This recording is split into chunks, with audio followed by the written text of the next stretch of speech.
I will make you strong as I protect you with my arm and give you victories.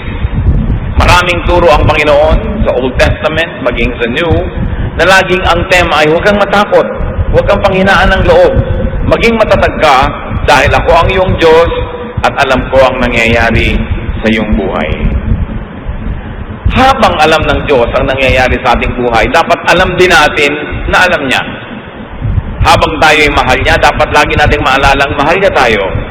At habang siya naman ay handang tumulong, dapat huwag nating lilimuting nandyan siya. Hindi nawawala ang Diyos, pero kung minsan ang ipinanghihina natin ay yung kawalan ng pagtitiwala o pagkalimot kung sino ang Diyos sa ating buhay. Jeremiah 17:7-8. But I will bless those who trust me. They will be like trees growing beside the stream, trees with roots that reach down to the water, and with leaves that are always green. They bear fruit every year and are never worried by a lack of rain. Importanteng maalala natin yun na ang Panginoon ang pinagmumulan ng ating mga iniinom, kinakain, literally and symbolically.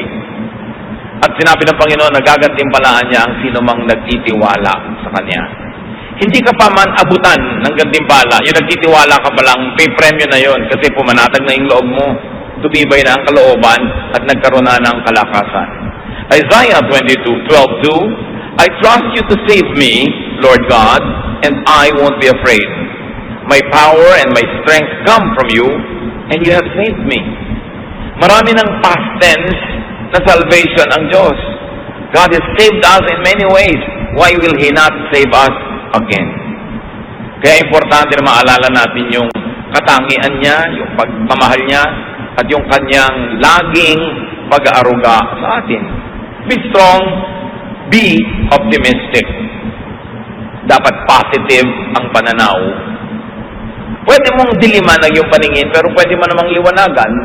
Pwede mong palungkotin ang sarili, pero pwede mo rin pasayahin. Pwede mong pahinain ang iyong loob, at pwede mo rin palakasin. Nasa sayo. A positive, believing worldview strengthens people. Kahit po sa mga pag-aaral sa mga ospital, yung mga pasyente na may religious beliefs, lalo yung may strong spiritual conviction, mas mabilis sila na mag-respond sa medication. Mas tinatapalan sila ng gamot at ng therapy, at ayon sa pag-aaral, mas mabilis silang gumaling. Napakahalaga na pati ngayon ang siyensya ng medisina ay nagpapatotoo na ang pananalig ng tao mayroong kinalaman sa kanyang kalakasan ng katawan. Na pag buo ang kanyang loob, pati ang katawan niya sumusunod. But negative worldviews weaken people. Yung taong laging negative, lagi ang iniisip ay yung masama, yung marumi, yung mahirap, humihina pati ang resistensya ng kanyang katawan at mas dumadali na dapuan siya ng sakit. Psalm 121:1-2, I look to the hills. Where will I find help? It will come from the Lord who created the heavens and the earth. Itong verse na to, pwedeng maraming kahulugan, yung hill. Hill could mean mountain, could mean problem. Hill could mean kumukulong sa'yo, nakapaligid ng mga burol na mahirap akyatin, mahirap lampasan. But from the same hills can come the help of the Lord. So the same trouble that comes to you could be the source of your salvation. The same difficulty could be the source of your strength. The same problem could carry it with its own solution. At tatandaan natin mga kapatid, lahat ng problema may solusyon. Bakit? Kasi pag walang solusyon, hindi yun problema. At pag hindi problema, di huwag problemahin, tanggapin, mahalaga positive ang iyong pananaw. Romans 8:28, we know that God is always at work for the good of everyone who loves Him. Pag ito dinibdib natin, na ang Panginoon ay laging gumagawa sa ikabubuti ng mga nagmamahal sa Kanya, kahit kumisan sa biglang tingin, ay parang hindi maganda yung nangyayari sa buhay. O kahit tagalan mo pa yung tingin, titigan mo, suriin mo, parang mahirap talaga yung nangyayari. Pero kung ikaw ay umiibig sa Panginoon, may paghuhugutan ka ng lakas Dahil sabi, pag umiibig ka sa Panginoon, lahat ng pinapayagan niya mangyari sa buhay mo ay sa ikabubuti mo. Hindi lang lagi, malinaw na ikabubuti mo yon. Pero kung may pananalig ka, malalampasan ang paningin mong physical, yung nakikita mong parang hindi maganda. At kahit wala kang pruweba sa iyong isip, sa pananalig mo, napapatunayan mong ikabubuti mo yon, doon pa lang, lalakas ka na, gagaling ka na, o malalampasan mo yung oras ng hirap. Follow people who model strength. Maraming mga tao sa paligid natin na pwedeng gawing huwaran. Ang gagawin yung huwaran sa buhay, yung mga matatatag ang loob. Yung buo ang loob, yung matatapang. Huwag yung mahihina. Pagka ang ating ginawang idolo sa buhay, huwaran, yung mahihina, walang ginawang pangharap sa problema kundi iyak, walang mangyayari sa'yo. Pero kung ang titingnan mo, yung mga strong characters, actually, sila yung madalas panalo. In fact, sa mga soap opera, sa mga drama-dramang kinawiwilihan ng marami, yung mga kontrabida nga ang laging enjoy sa buhay.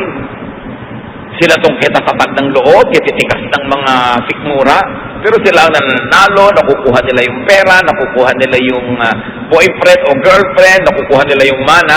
Ang totoo niya, sa huling episode lang naman sila biglang masusunog o kakainin ng lupa o kaya ay kakagatin ng napakaraming langgam. Pero 55 weeks sa kanilang serye, siya ang panalo. Tapos ang lagi nating iniidolo, yung iyak ng iyak, yung laging talo, yung laging api, yung laging kawawa. Kaya ganun tuloy nangyayari sa buhay ng mga manonood. Dapat ibayan ng loob. At huwag kayong tumanggap ng advice, ng example na hindi nakakabuti kahit mukhang kawawa siya. Hindi mabuti sa tao yung kawawa. Hindi mabuti yung nagpapakawawa. Huwag kang mangapi, pero huwag ka rin papi. Psalm 1:1-2, God blesses those people who refuse evil advice and won't follow sinners or join in sneering at God. Instead, the law of the Lord makes them happy, and they think about it day and night. Yung advice, kahit hindi sabihin ng bibig, pero yung example ng mga laging api, laging kawawa, laging mahina ang loob, hindi magandang advice yun. Talo ka dun. Dapat ang tao matibay. Pinatitibay ng karanasan, pinatitibay ng kung sino ang tinititigan at tinutularan. How else do you become strong? Get and have supporters. Sabi nga nila, no man is an island. Hindi naman natin kayang pasanin lahat ng pasanin, lutasin ang lahat ng problema kung nag-iisa tayo. Totoo, kung maraming tao sa paligid mo, nadadamay ka sa problema nila. Pero nadadamay ka lang naman hanggang papayagan mo at hanggang kaya mo. Hindi ka naman kayang ubusin ng problema nila kung hindi ka papayag. Yung iba umiiwas makipagkaibigan, makipag-close friendships kasi ayaw nilang madamay sa mga utang, mga problema ng iba. Pero tandaan nyo, sa inyo naman problema, sa inyong pangangailangan, sa kahit paminsan-minsan lang pero dumadating na oras ng kahinaan, kagipitan, napakahalaga that you have a support system. Napakahalaga na may mga tao sa paligid natin na nagsusuporta sa atin. Pero siyempre, susuportahan ka lang naman kung supportive ka rin sa kanila. Kaya willing ka dapat to invest in human relationships. Yung human relationships, kuminsan abala yan eh. Abalang makipagkwentuhan, abalang makaladgad ka't mayaya doon, pumunta sa mga event niya na hindi ka laging interesado. Pero isipin mo na rin na sa ikabubuti mo rin yon. Dahil darating ang panahon, kakailanganin at kakailanganin mo ang iyong kapwa-tao. Ecclesiastes 4:9-12, you are better off to have a friend than to be all alone.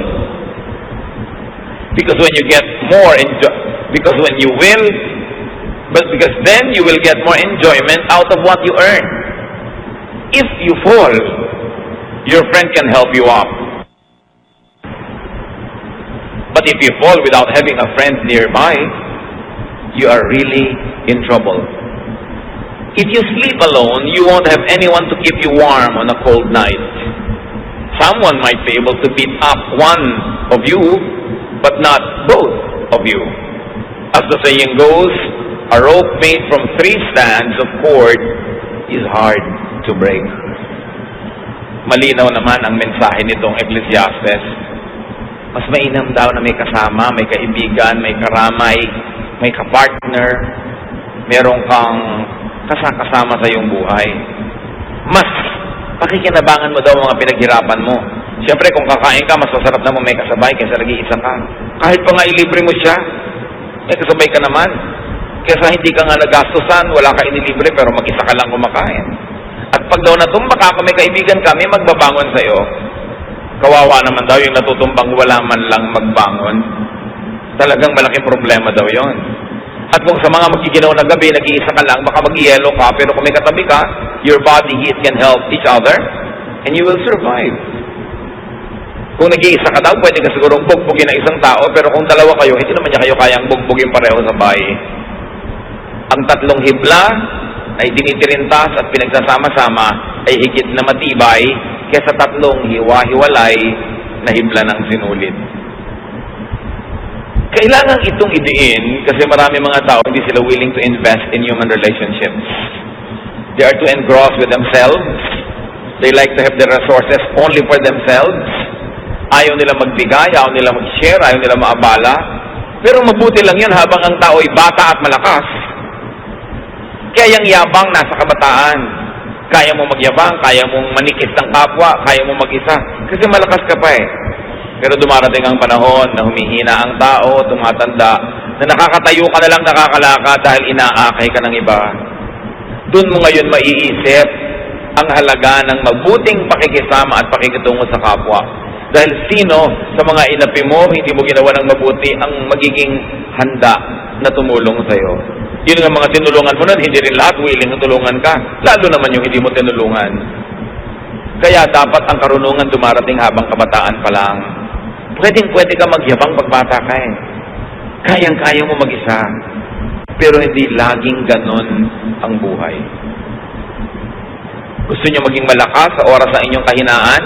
Na wala na talaga kayong lakas? Panghihiram kayo ng lakas ng iba. Kaya kung marami kang tinulungan, marami kang pinahiram, sakali namang di ka makalakad, akayin ka naman ng iba, yung lakas niya ang nagiging lakas mo. Kung di ka makakita, yung pananaw at paningin ng iba ang nagiging paningin mo. Hindi ka makagalaw dahil na-paralyze ka, yung braso, yung kamay ng iba ang gumikilos para sa'yo. In other words, may lakas ka pa rin. Bigay ng iba. Kaya huwag tayo dapat magkukulang sa pagbibigay ng lakas, lalo sa panahon na malakas naman tayo. Hindi naman natin ikamamatay tumulong, at yung lakas na ginamit mo ngayon, hindi mo naman kayang i-save. Pag na hindi mo na nagamit yun today, wala ka nang paggagamitan nun. Bukas may ibang lakas, ang ibang mga gawain. Dapat ang tao may kaibigan. At hindi tayo dapat maging maramot na yung ating mga mahal sa buhay ay makipagkaibigan sa iba't ibang tao. Kuminsan kasi may mga magulang, may kapatid na sobrang mga seloso. Ayaw nila na yung mga anak nila ay nakikipagkaibigan kung kani-kanino. Sabi na tayo na lang ang magtulungan dito. Pero yung magulang hindi naman lagi nandyan. Tumatanda, binabawi ang buhay. Sino ngayon ang kasama ng inyong mga anak o apo? Kuminsan mayroong mga sobrang conservative na mga pamilya. Ayaw na maipaligawan ng kanilang mga anak. Ayaw magkaroon ng boyfriend hanggang nagtandaan na. Wala tuloy mga partner sa buhay. O pag natanda nun, sino kasama? Yung mga mahihigpit na matatanda, yung higpit ng higpit, kaya nyo pa bang samahan yung mga anak nyo at apo pagka sila na lang natira? Pero pinagkaitan nyo na makadevelop ng mga relasyon. Kaya dapat hindi tayo ganon. Hayaan natin na yung mga tao makadevelop ng mga kasama nila. Hindi naman natin masasamaan habang panahon. Pero darating ang panahon na kailangan nila ng kasama. It's important. At kung kayo naman ay halimbawa biglang nagka-boyfriend, nagka-girlfriend, nagka-asawa, huwag niyong biglang lilimutin ang inyong mga kaibigan, mga kamag-anak dahil meron na kayong papa na ipinagmamalaki, meron na kayong mommy na ipinagmamalaki. Kasi kuminsan, pag dumating ang panahon na nagkagalit kayo at naghiwalay, eto mga kaibigan mo na naman ang karamay mo sa buhay. Mga papa and mama, they come and go, but friends remain. That's why don't commit the mistake of neglecting your friends just because you have a lover, a partner, a spouse. Darating ang panahon, maaalala mo sila, lalo kung bigla kang iniwan ni lover. Be wise. Proverbs 17:17. A friend loves at all times, and a brother is born for a time of adversity. At sabi sa Proverbs 17:17 din, sa ibang version, a friend is always a friend, and relatives are born to share our troubles. So, ang mga kaibigan natin, ng mga kamag-anak ay talagang nandyan para makihati sa ating mga problema. Ang dapat magsasabi nun yung tumutulong, hindi nagpapatulong na parang duty tuloy ng iba na tulungan ka dahil sabi ng verse. Pero ang nagsasabi nun, tutulungan kita. Gusto kitang tulungan, sabi ng verse, kaya kami kamag-anak, kaya kami kaibigan para tumulong. Pero huwag niyo masasabi ng kamag-anak niyo, hoy, kamag-anak kita, therefore duty mong tulungan ako. Nawawalan ng motivation ang tutulong pag ganon. Mga kapatid, may isa pang napakahalaga para wag ang tao maging malakas. Sa paghanap ng mga problema, kasakitan, mga suliranin, earn and save money. Dapat kata ka ng money, money, money, dahil talagang mahalaga ang pera. Kung hindi pera, o dagdag sa pera, dapat meron ka insurance. Meron kang pension pagtanda mo. Kaya yung mga tao sinasabihan natin, oy, magbayad kayo ng SSS payments nyo para pagtanda nyo, meron kayong pension. Tapos sabi, magkano na yun? 6,000 a month. Aba, pag wala kang kapera-pera, malaki na yung 6,000. At kung walang magpalibing sa'yo, at least bigyan ka man lang ng SSS ng kabaong na styrofoam. O lawanit na may pakumpakya. Ano naman kung nalalaglag ka pag binuhat yung ataol, at least meron. Kesa wala. Katulad ng mga citizens sa ibang bansa, halimbawa sa Amerika, ang pensyon mo, pag nag-60 ka, depende kung magkanong taxes ang binayad mo at ikinontribute mo sa iyong social fund habang nagtatrabaho ka. Yung iba nagpapalusot, hindi sila nagbabayad ng tax, puro under the table, hindi sila nagko-contribute sa mga social fund, hindi sila kumukuha ng insurance. Akala nila ngayon, mas marami silang perang ginagasta. Yes, habang malakas ka, marami kang perang ginagasta. Pero kung wala ka ng mga insurances na yan at pension plan, pag tumanda ka at kailangan mo na ng pera at hindi ka na makakapagtrabaho, doon ka ngayon walang pera. Iba ang lakas ng loob pag may pera sa bulsa. Ecclesiastes 7:12, money is a shelter. Totoo yun. Huwag kayong magbanal-banala na parang walang kwenta ang pera. Sabi sa Bible, Ecclesiastes 10:19, money is the answer for everything. Siyempre, figure of speech yun. Pero ibig sabihin lang nun, money is a solution to many, many things in life. Kaya dapat ang tao, habang kaya, malakas, kumita, mag-save, mag-invest, get a pension plan, get an insurance with a reputable company, kasi kakailanganin mo yan.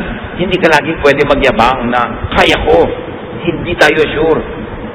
Iba na yung merong itinabi. Tulad ng babae sa Proverbs 31:25, dahil siya'y masipag, marunong mag-invest, marunong magtrabaho, sabi, she who has money is strong and graceful, as well as cheerful about the future. Sabi ng ibang version, she is clothed with strength and dignity. She can laugh at the days to come. Why can a person laugh at the days to come? Pag may pera siya. Pag magpapa-hospital siya, hindi siya nag-aalala. Pagtatawanan lang niya yung ospital. May pera ako. Sige, i-confine niyo ako sa magandang kwarto. Pero pag wala kang pera, pwede ba dito na lang ako sa koridor? Pwede ba dito na lang ako sa labas ng ospital? Okay, hindi ka pagaling, ilabas yun ako, pamamatay ako sa presyo. Kung may pera ka, di magpapagamot ka ngayon. Although namamatay ka rin naman kung may pera ka, pero nang mamamatay ka, nakangiti. Importante niyan, make and keep receiving material blessings by giving. Isang sikreto na hindi naman dapat sikreto kasi sinasabi naman sa Biblia ito, para makatiyak ka na lagi kang tatanggap sa Panginoon, dapat panabigay ka sa gawain ng Panginoon at sa mga taong nangangailangan. Proverbs 3:9, honor the Lord by giving Him your money. Malinaw na malinaw. At sa Malakay 3:10-11, walang kamatayang katuruan. I am the Lord all-powerful. And I challenge you to put me to the test. Bring the entire 10% into the storehouse so that there will be food in my house. Then, I will open the windows of heaven and flood you with blessing after blessing. I will also stop locusts from destroying your crops and keeping your vineyards from producing. Ang Diyos nangahamon. Sabi niya, hinahamon ko kayo. Subukan niyo ako. Huwag kayong mandaya sa inyong mga tithes.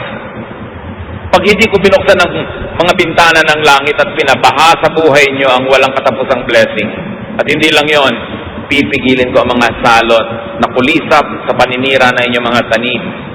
Ipoprotekta ko ang inyong negosyo, ang inyong mga hanap buhay. Sabi ganon. At makikita niyo kung gaano ka tapat ang Panginoon sa kanyang pangako. At sabi niya sa Deuteronomy 15:6, no one in Israel should ever be poor. So hindi balak ng Diyos sa kanyang mga anak na may mga mahirap. The Lord your God is giving you this land and He has promised to make you very successful if you obey His laws and teachings that I am giving you today. You will lend money to many nations, but you won't have to borrow. You will rule over many nations, but they won't rule you. That is the promise. Pero merong kondisyon. Kung susunod ka sa kanyang mga utos, hindi nyo mararanasang mangutang, kayo ang magpapautang. Hindi nyo mararanasang mangamuhan, kayo ang magiging amo. Pero may kondisyon. Maging tapat tayo sa Panginoon, maging generous.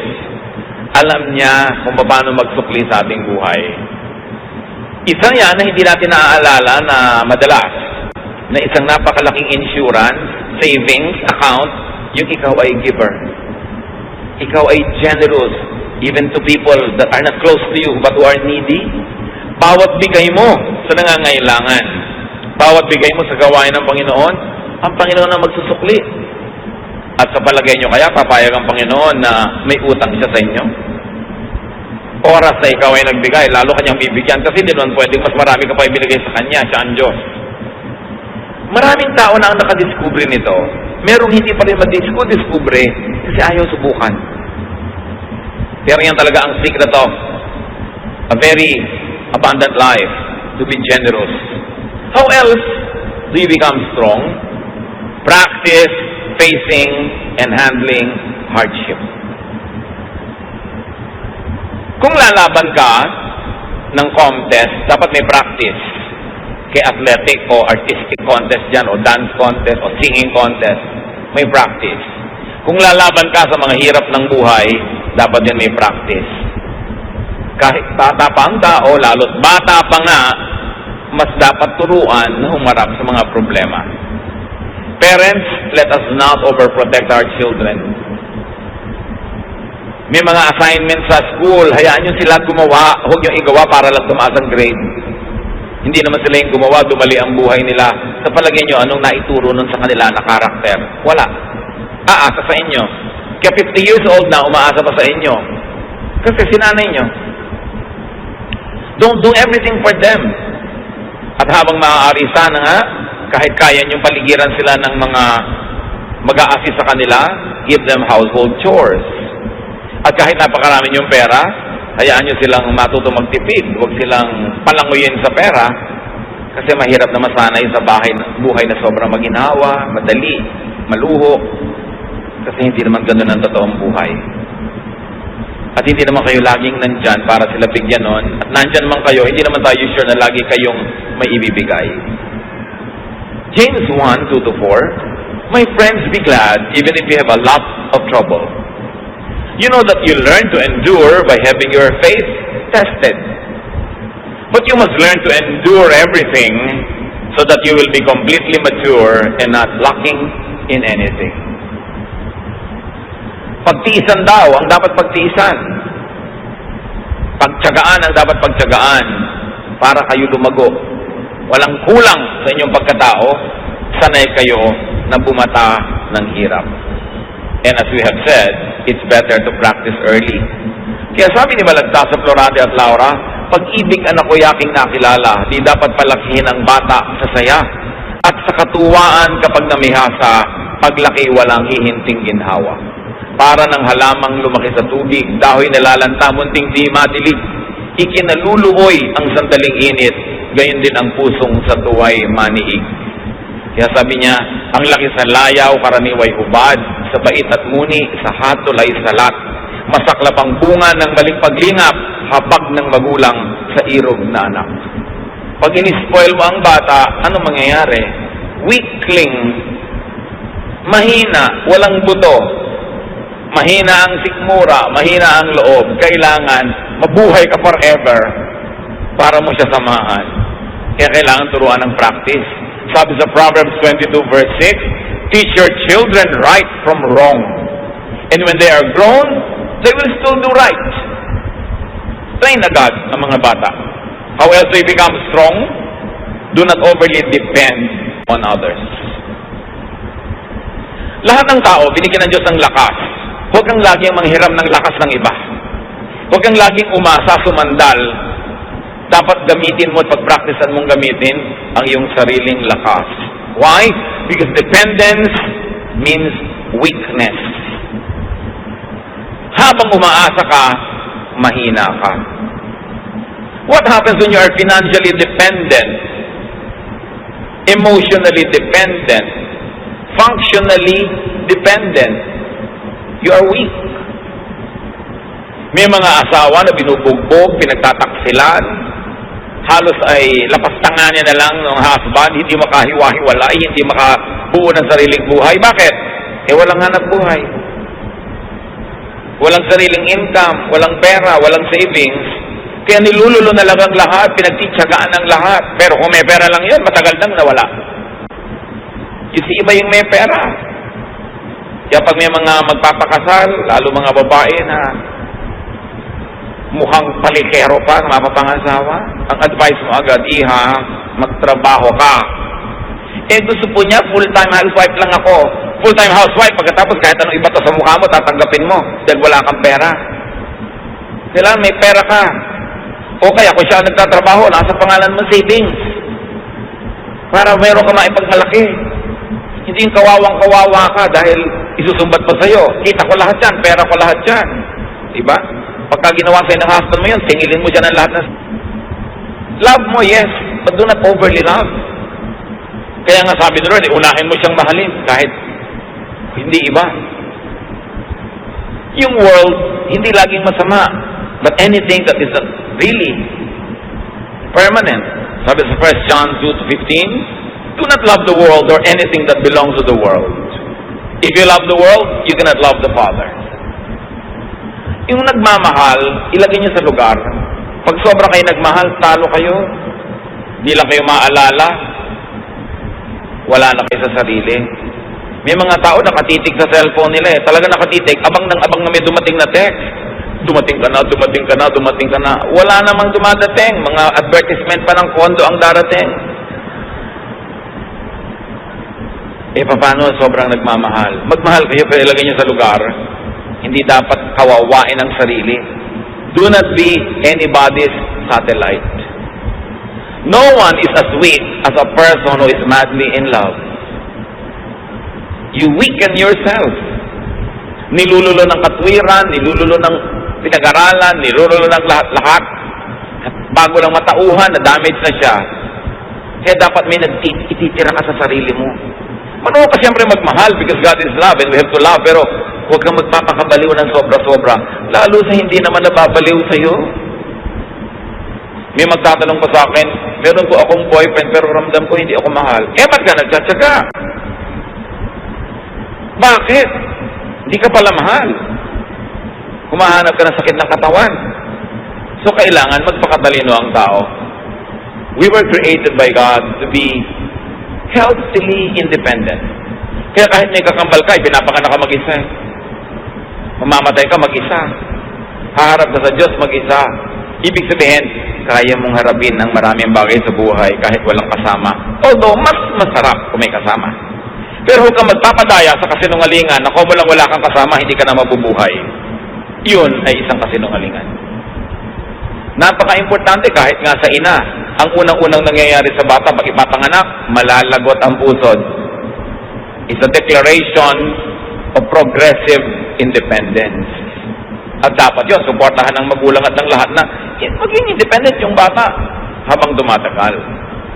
Psalm 146, 3-4, you can't depend on anyone. Not even a great leader. Once they die and are buried, that will be the end of all their plans. Sabi, hindi ka pwedeng umasa sa iba kahit magaling pang tao yan. Dahil pag namatay yan, paano ka? Maasa ka. Dependent ka. Mga kapatid, maraming paraan, pero isa na lang ang ating pag-usapan ngayon. Choose to be strong. Laging may choice. It's a choice. It's your choice. Pagka kayo may diabetes, may pagkain dyan na matamis ang sarap, it's your choice. Pipiliin mo bang kumain yan na pagkalunok mo, masarap lang sa dila, pero pag nalulun mo na, nasa katawan mo na yung lasa, o kakainin mo pa rin? It's your choice. May pipiliin kang pagkain A, healthful, pagkain B, hindi healthful. Alin ang pipiliin mo doon? It's your choice. Ganon din. May problema ka, pwede kang maging manghina, himatayin, manlumo, pwede ka pa magpakabatay, may gumagawa pa nun, pero ba't naman yun ang pipiliin mo? It's your choice. Choose to be strong. Iniwan ka ng asawa mo, so gusto mong mamatay dahil lungkot na lungkot ka na, daya ka at saka dependent ka pa sa no, I choose to be strong. I will not be a loser. Meron kang sakit, malalang sakit. Pwede ka maawa sa sarili, pwede ka magmukmok, but you can choose to be strong. I will choose to be strong. I will maximize whatever is left of my life. I will do whatever my health allows me to do. I'll choose to be strong. I'll choose to be victorious. I'll choose to be cheerful. Although I can choose to be sad. But why will I choose to be sad? Meron kayong namimiss, ang lungkot-lungkot nyo, magkahiwalay kayo. You can choose to be alone in a room and be sad, and you can choose to go out and amuse yourself, do something to forget it. It's your choice. Pinipili natin kung magiging mahina tayo o malakas. 2 Corinthians 4, 8-9. We often suffer, but we are never crushed. Even when we don't know what to do, we never give up. In times of trouble, God is with us. And when we are knocked down, we get up again. Natumba ako, yes, pero hindi ako papayagan na tapakan ako ng lahat ng dumadaan. Tatayo ako ulit. Nadaya ako, yes, pero may buhay pa ako, pabawi pa ako. Hindi ako magmumukmok sa buhay. 2 Corinthians 4, 16-17, we never give up. Our bodies are gradually dying, but we ourselves are being made stronger each day. These little troubles that are getting us ready for an eternal glory that will make all our troubles seem like nothing. Ang ganoon, hindi tayo susuko. Yung mga problema na yan na ating kinakalaban, magiging trophies yan later. Bawat bato na ihahagi sa atin ay magiging monumento. Bawat sugat ay magiging tropeo if you choose to be victorious. Kaya sabi sa Deuteronomy 3:31-6, be brave and strong. And the Lord Jesus echoes that, have peace, do not be afraid. Pag nanghihina kayo mga kapatid, pinipili nyo lang yun. But sometimes hindi tayo aware. Hindi tayo aware, ipinapakain natin yung ating lakas sa mga negative forces. Joshua 1:9, I've commanded you to be strong and brave. Don't ever be afraid and discouraged. I am the Lord your God, and I will be there to help you wherever you go. God's people are strong and brave, not weak and afraid. Hindi ganon. Dapat ng tao lakasan ng loob. 1 Corinthians 16:13, keep alert. Be firm in your faith. Stay brave and strong. Wala kayong kaharap ngayon o haharaping problema na hindi na nakaharap ng mga tao noong unang panahon pa. walang bago sa mundo. Walang bagong problema ang hindi pa nadinig ng Diyos na itinaing sa Kanya ng mga tao. Walang bago. Therefore, lahat yan may katapat na. Lahat ng kahinaan ay may katapat na lakas. Ang lahat ng tanong ay may katapat na sagot. Pusali man ay may katapat na langit, sabi nga ng matatanda. So huwag tayong lagi na lang mag-awa-awa sa sarili. Huwag laging magpaawa sa kapwa. Kumusta ka? Eto, kawawa naman ako. Eto, mahina ako. Eto, may sakit ako. Ang dami mo na mapipiling ibalita. Kumusta ka? Pwede mo sabihin, wow, ang saya ko, nagising pa ako ngayong umaga. Pero pwede mo sabihin, ang taas-taas nga ng BP ko.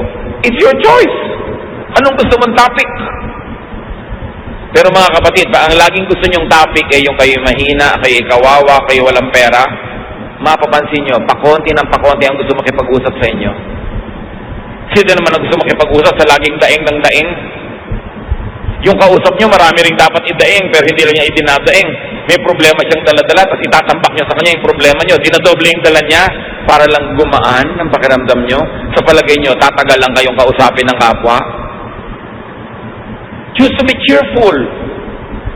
Hindi laging dumadaing. Lahat tayo may dalang problema. Lahat tayo mayroong difficulties. May kanya-kanyang lungkot, may kanya-kanyang hirap, kanya-kanyang takot. Pero bakit mo kailangang isiwalat at itambak sa kapwa mo yun lagi? Kakadalaan ka lang, pagsasawaan. Lalong mawawala. Let to suffer. But cheer up. I have defeated the world. Sabi ni Lord, walang bago sa mga sinusumbong mo. Kasama ng buhay yan. May pagdurusa, may paghihirap. Pero huwag kang mahinaan ng loob. Lakasan mo ang loob mo kasi nagapi ko na ang lahat ng yan. Napagtagumpayan ko na yan. Stay with me because I am with you. The Lord is victorious over suffering. Seek the Lord. Sa Kanya tayo lalapit. Take shelter in the Lord. Receive strength from the Lord, from others, and even from within yourself. At napakahalaga mga kapatid because we are cognizant that many people are suffering, strengthen others. Kahit kayo may dala, may hirap, mayroong mas malala ang kalagayan sa inyo, mag-minister pa rin tayo, maglingkod, strengthen them, and do not make people weak by solving all their problems for them, by making them over-dependent on you, because that, in the long run, will not be helpful. We are full of troubles, but we are not without help. God is our present, ever-present help in times of trouble. Don't you ever forget that. Panginoon, salamat dahil kayo ang aming pwedeng takbuhan, lapitan, at higit pa sa sapat ang pwede niyong ibigay na pagpapala sa amin. Lahat ng mga tao, Panginoon, ay may kanya-kanyang dala, problema, takot, pangangailangan. Ang ituro niyo sa amin, kayo ang solusyon sa mga ito. At meron din kami sa aming personal at practical na buhay na pwedeng gawin para pagaanin